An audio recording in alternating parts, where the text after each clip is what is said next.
What's up, nerds and nerdettes and wee little nerdlings all? It's your buddy Big Johnny G and Ron.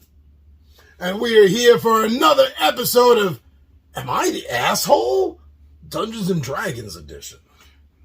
Alright, so you saw my first one. Oh, yes. You were calm in the first, 5 minutes. And then once you started getting into it, oh boy, was that fun. But I didn't have any balance here, what can I say? But you were fair. You think so? You were very fair, Okay, actually. that's what matters. So, what do we have now? Well, I'll put a link in this for the last one if anyone watching this wants to see what Ron's talking about and you missed the first one. But here, what we're talking about is, am I the asshole for kicking someone out of my D&D game after the first session? Okay, let's. Now, I've been. It's been very difficult over the 45 years that I've been gaming in DM. It's been very difficult for me to ever kick anyone out of my group. It's happened a small handful of times, but it has happened. It has. So I'm coming into this as someone that has already booted people from my group. Just to be fair, let you know where my head's coming from. Ron has never been a DM, so he's never had to worry about this decision. Right. But right now, I want to listen to what this said person has to say for himself. All right, so here we go. I, 32 male, am a forever DM who has been playing for nearly a decade now. Oh, that's cute, a decade. Been playing for almost a decade now, and I love DMing complex and nuanced world, heavy on role play. That's pretty cool. Yeah, true. That's not easy to do, maintaining a world like that. Yeah, exactly. So, some time ago, I started putting together a new campaign that I was proud of. An amalgamation of all the lore building and writing skills that I had developed. I invited. If you can invent players, man. Oh, yeah. You play all the time. I invited a few longtime players and friends, and seeking to make up numbers to a party of 4, we included a friend, 37 male, of one of the players. So this is a third-person party, so to speak. Someone that the DM doesn't know, but is a friend of a friend. Right. Okay. I've been in that situation. I've actually made some very good friends over the years because of someone introducing them to my group. So let's see. From the get-go, he was a bit odd. Super secretive about his character and kept telling me he had a, quote, a story he was going to tell. But he wouldn't let me in on what he had in mind, despite me being the DM. Already seeing the red flag go up. A little bit, right? A little bit. That's not a good start. Especially not communicating with your DM on your character. Especially a DM that doesn't know you. Exactly. See, now, I've been DMing with Ron since we've been teens. So if I was starting a campaign and Ron came to me and said, John, I got a character. I really don't feel comfortable telling you about it. It's really better, I feel, if things develop organically in the game. I would trust Ron because Ron knows me personally as a friend, and he's been playing with me as a DM. He knows me as a DM. So he knows what I would call bullshit on. Mm-hmm. So that would be different. But this guy here. Yeah, he's just, it sounds like he's just come into this group. He's really relatively unknown. First time playing with these people. Mm-hmm. And already he's kind of being weird with the DM and not being really communicative. And red flag, just like you said. Once again, just a red flag. Yeah. And honestly, the snippets I did get seemed like the run-of-the-mill white savior Mary Sue shit. He also kept adding elements to his story that involved dictating how certain parts of metaphysics and magic worked in the world, despite that being a core element in my story. Okay, that's the second red flag, is when you got a player telling the DM how magic works. Again, a DM he's never met, never played with, doesn't know personally. Right, and now he's telling the DM how his character is supposed to work and how his magic's supposed to work. Okay, second red flag. Wow.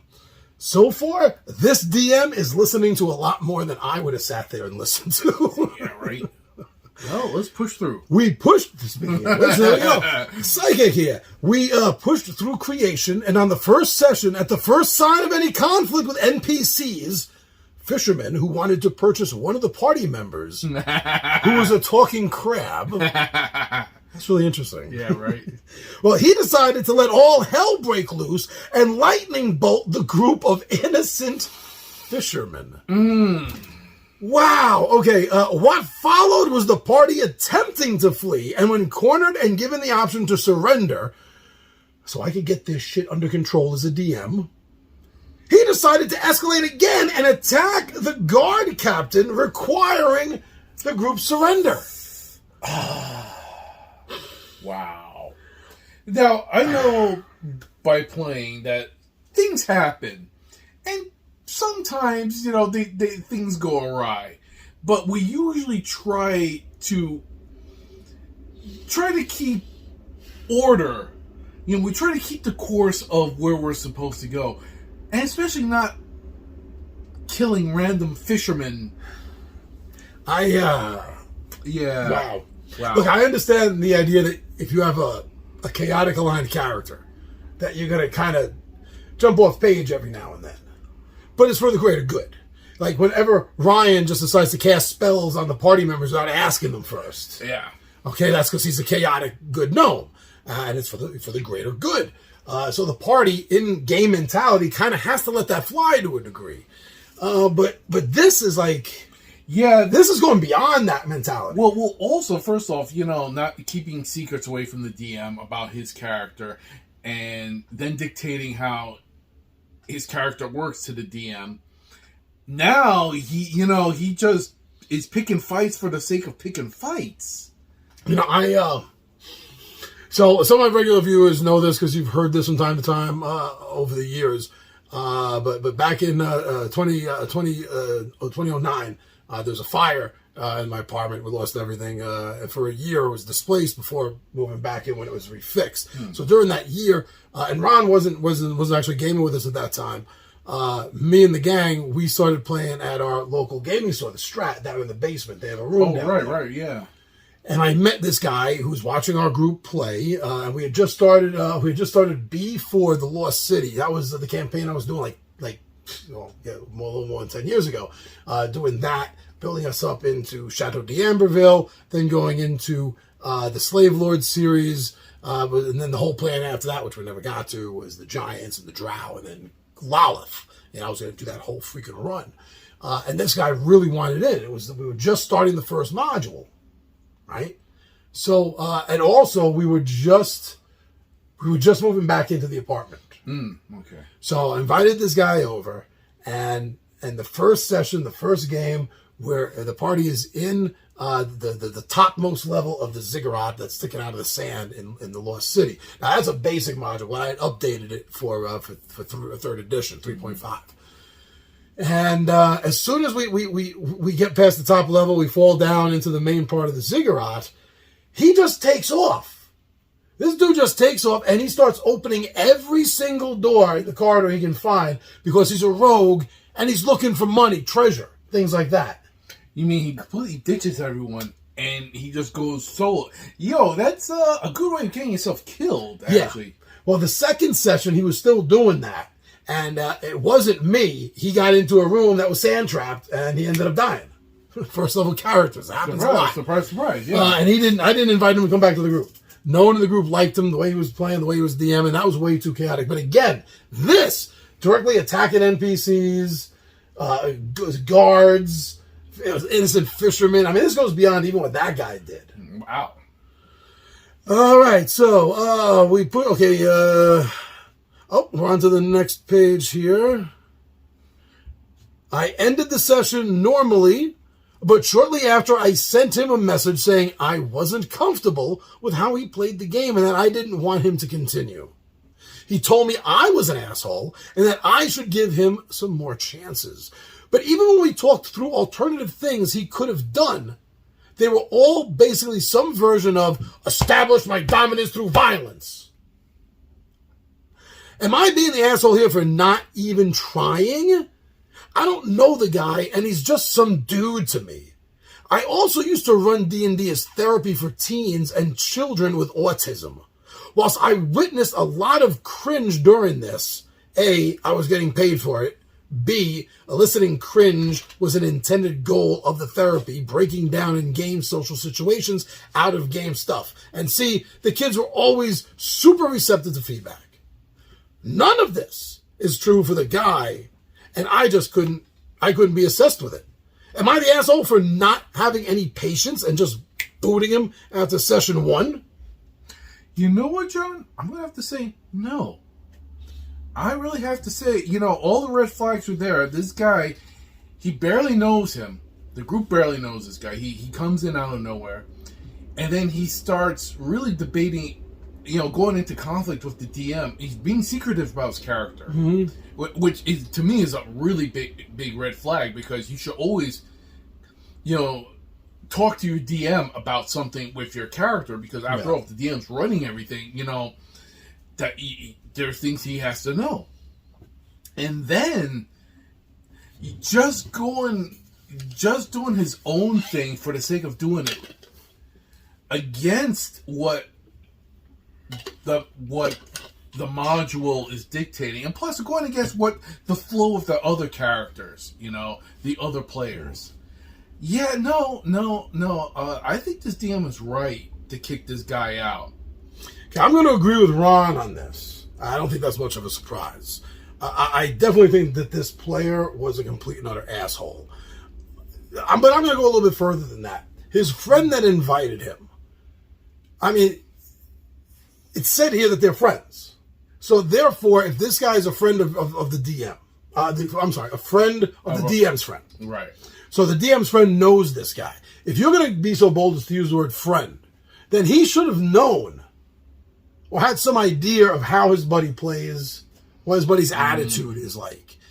So I want to call a little bit of an asshole on the buddy. But you know what? I'm going to call asshole a little bit on the DM also, but not for the reason he asked. He was right for what he did because it got to that point. Because it escalated there. But as a DM, he should have had more control from the beginning. Especially, again, and I know it sounds like I'm harping on this, but it's an unknown player walking in literally off the street. Why is he dictating to anybody, much less the DM, in a campaign the DM has created himself? It's not even like he's pulling a module off the shelf. Okay, this guy said that he's been spending time on working on this story, DMing a complex and nuanced world, heavy on roleplay. He's created his own world. He's not running Greyhawk or Faerun or Eberron. Okay, there's no way in hell I would have, and I don't think any good DM would have just let somebody come in cold with a character unknown to just do what they want. To put it in a grandiose sense, okay? Even Mojo's crying because he knows this guy's a jerk. The DM is God. Right. In that world that the DM is running, he is the equivalent of the deity. Because the DM is in control of everything. The DM is supposed to know everything that happens. And you can't be the deity of the world if mere mortal characters are able to keep secrets from you. You as the DM need to run the adventure. You need to know what your players' capabilities are. Because that will make the game better because of the foes that they will then face. And this way, the DM allowed this to happen. Maybe because he wanted to play so hard. Maybe because he put too much trust in his friend. I'm not saying that there's not reason. I'm not saying he just did this because he's a moron. I'm not saying he might be. But I'm just saying that there is something he should have done to get control before it got here. What do you think of that? No, that's a good point. See, and I brought Ron on to lighten me up. What's happening here? Yeah, that is a good point, that he should have had more control. But still, after a while, he should have confronted the guy and said, listen, buddy, you got to calm. And if the guy just doesn't decide to do it, then it's like, that's it. He's like, what am I going to do? See, now, this filming, this recording is actually a bit of a unicorn, a little bit of a Bigfoot. Sasquatch in the way I record things, because usually I'm several months ahead of schedule on most of my videos, but this is filling in an immediate gap I have. So because of that, I know for a fact that what I'm going to say now is actually going to tie in with next Monday's Midday Monologue, which is about alpha gamers. And that is what this guy, this friend of a friend, he is an alpha gamer. Okay, and that is the whole reason that he took control of the situation. He refused to talk to the DM. I'm sure he didn't even tell his friend any of this, so he could surprise his buddy, so he could surprise everybody there. His buddy, the DM, the other players. I'm sure in his mind he thought this was going to be cool, but he was still alpha gaming this. And one of the ways to squash alpha gaming, I don't want to give away too much from next week's episode, but is communication. And there was none between the DM and the player here. And the other way to do it is character separation. An alpha gamer can't tell the other players what to do if his character is separated from them. I would not allow that as a DM. How the fuck can they hear you? You're separated, so shut up. But anyway, I'm not going to give away too much of next week's episode. This is just a little spoiler for it because it fits. Right, okay. He's a bit of an alpha gamer. And I've had to kick some alpha gamers out of my group before, too.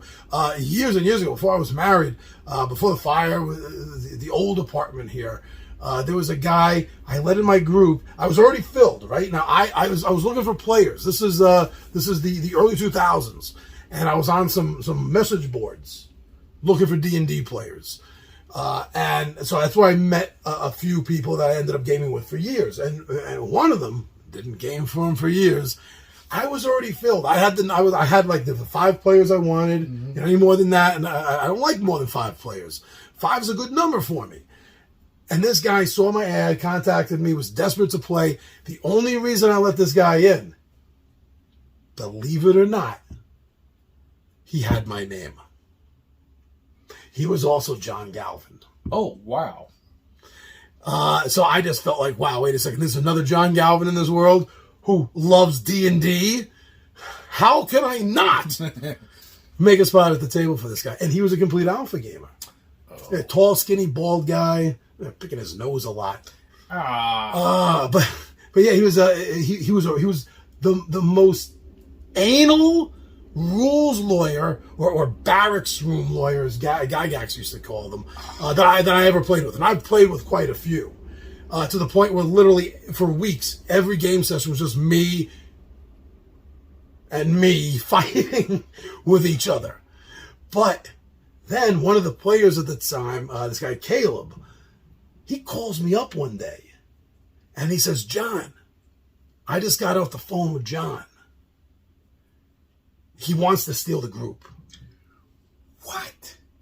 And that's what I said. And Chris was like, what's going on? And as soon as I told my wife, she put her foot down. She said, anyone that leaves your group to go with him is never, ever welcome in this apartment ever again, John. Wow. That was a pretty hard alpha gamer. Wow. In high school, I ran the Dungeons and Dragons club in high school, and there was no club before me, and I think it died with me when I left, to tell you the truth. Unless this day and age somebody started up the Mount St. Michael Academy Dungeons and Dragons club again, and if you did, put a comment in. We got to talk. But yeah, there was an alpha gamer, Michael Brown. I remember him, and he wanted a DM, so I let him DM a couple of games, but it didn't kind of fly, so I took over DMing, and him and this other guy, really tall, a little bit taller than me. This guy, this Sicilian kid, Russell Spumani. Loved Russell. We horse played all the time, man. We threw each other around the hallways of that high school. He's a good guy, except for D&D, because these guys are power gamers and alpha gamers. And I might have shared this story on a couple of episodes over the years. So I don't even remember what I was gaming them with, like what module, if it was homebrewed or whatever. I don't remember. But at some dramatic point, with them fighting the big boss, Russell looks at me and he says, John, I draw my sword of atom splicing. Now, these are characters that they brought from their home. And see, now, this was the first time, in high school, was the first time I ever had to play D&D with people that were not my friends.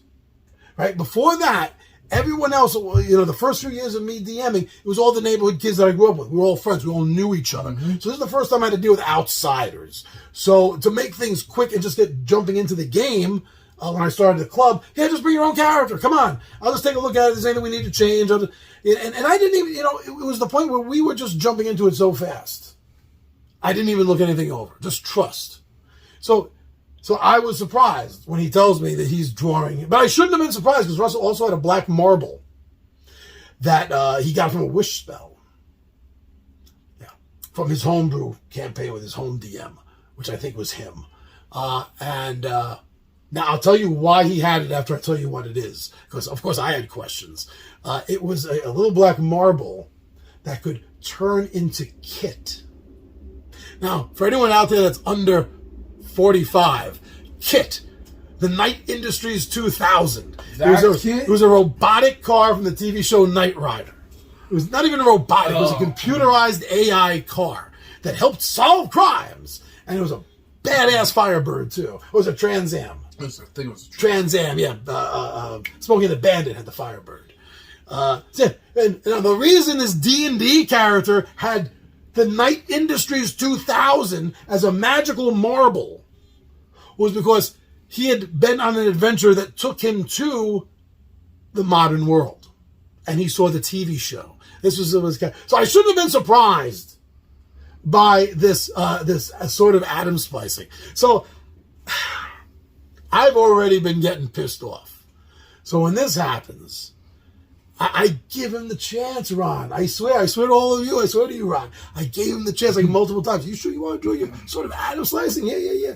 No, I mean, really think about it, Russell. Think about it. You want to draw your sort of atom splicing. That's what you want to do right now, right here. You want to draw that and start splicing atoms. Huh? That's what you want to do. Think about this now. This is what you want to do. And he kept saying, yep. So I said, all right, you're all dead in an atomic explosion. And he was pissed. He didn't think that should have happened. He didn't think that should have happened like that. Well, you know what? He shouldn't have had Kit. He shouldn't have had a sword that splices atoms. These are power and alpha gamers.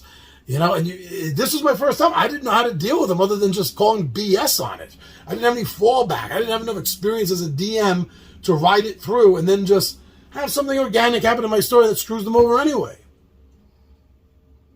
Yeah.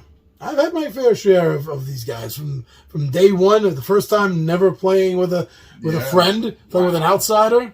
See, it's always an outsider. It's always an outsider that does something stupid like this. See, Ron doesn't have a lot of experience because he's always played with me. Yeah, exactly. Insulated of a group, which I know. A little bubble group. Oh, Mojo, stop crying. Mojo he wants to be here, but he doesn't want to stay here. Then we open the door, and then he wants back in a minute. Chihuahua Dachshund mix. What do you expect? A lot of whining and crying. All right. Well, I think we had a good talk about the AITA and where I was coming from, a lot of my opinion. Right. Okay, so the DM has some blame. He should have controlled the situation better. However, like you said, this guy's an alpha gamer. So he kind of walked in as an asshole. Yeah, he did. Yeah, he did. You have to balance it. As a player, you have to actively think of your character as a component in a greater story. Not only are you a component in a greater story, but you are a vital cog that is connected to 4 or 5, maybe 6 other very important cogs in this story, aka the player characters. So yeah, you want to play a character that's a little chaotic, that goes off on their own, the disgruntled cop that doesn't have time for this BS, kind of character. That works as a solo story. But it doesn't work as a group story. You can't be that character in an ensemble. And I think too many players automatically think that their character is the main character. Right. So just remember, you're in an Avengers movie. You're not in a Batman movie. It's a good way of putting it, I guess. I don't know. All right, so that's what Ron and I think about am I the asshole for kicking someone out of my D&D game after the first session? Yes or no? Well, they're all assholes. They're all assholes. All right, so that's what we think. What do you think? Put it in the comments. Maybe you think we're the assholes. I don't know. Let us know. All right. Next month, I'll do a solo episode, and then we got another couple of 20-sided warrior episodes. Thank you very much. That's Ron. I'm Big Johnny G. This is Two Gun Pixie, and we are out of here.